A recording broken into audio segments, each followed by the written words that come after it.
Side join చేయాలన్నప్పుడు 3 కొలతలు మనం కరెక్ట్గా తీసుకున్నామంటే సరిపోతుంది. ఒకటి వచ్చేసి ఇక్కడ, 2 ఇక్కడ, 3 ఇక్కడ. సైడ్ జాయింట్ ఈ 3 కొలతల మీద కరెక్ట్గా వచ్చేస్తుంది అనమాట. ఇప్పుడు నేను మీకు ఎలా తీసుకోవాలో చూపిస్తాను చూడండి.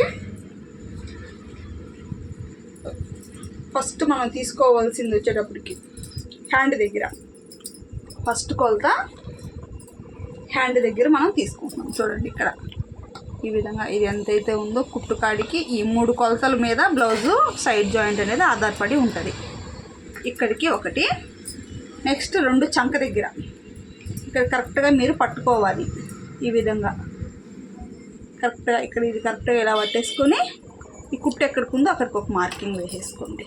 ఇలాగా ఇక్కడ నుంచి ఇక్కడ దాకా కుట్టుకొని వచ్చేయాలి. నెక్స్ట్ 3వది ఎక్కడ అంటే మీకు ఇక్కడ ఊక్సులు పట్టి ఉంటే ఊక్సులు పట్టి వైపు తీసుకోండి, కాజా పట్టి ఉంటే కాజా పట్టి వైపు తీసుకోండి. ఇక్కడ నాకు ఊక్సులు పట్టి వైపు ఉంది కాబట్టి ఈ ఊక్స్ కాడి నుంచి ఎక్కడ వరకు ఉందో అక్కడ వరకు అయితే నేను తీసుకుంటున్నాను. ఇక్కడికి చూసారా, ఈ 3 కుట్లు కాడికి మీరు ఇలాగ కుట్టు అనేది వేసేసుకోవాలన్నమాట.